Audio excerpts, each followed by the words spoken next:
जेव्हा कधी लाईफमध्ये आपल्याला लॉंग टर्म काहीतरी अचीव्ह करायचं असते, तर आपण हे विसरून जातो की शॉर्ट टर्म गोल्स पण किती जास्त इम्पॉर्टंट असतात.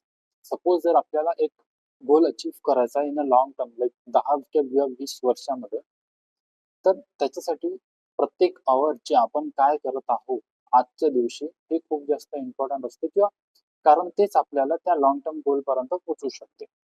तर असं जर आपण केलं, की प्रत्येक दिवसात म्हणजे आज संध्याकाळी मी ठरवून घेऊ शकतो, की उद्याचे दिवस मला काय-काय गोल्स अचीव्ह करायचे आहेत.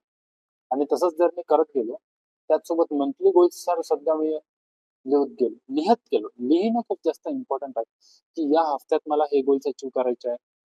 या महिन्यात मला हे गोल्स अचीव्ह करायचे आहे आणि या दिवसात मला हे गोल्स अचीव्ह करायचे आहे. तर हे गोल्स जे आहेत तुम्हाला लाँग टर्ममध्ये खूप जास्त सॅटिस्फॅक्शन देण्यासाठी महत्त्वपूर्ण होतात आणि धिस इज हाऊ आपण आपले लाँग टर्म गोल्स अचीव्ह करू शकतो.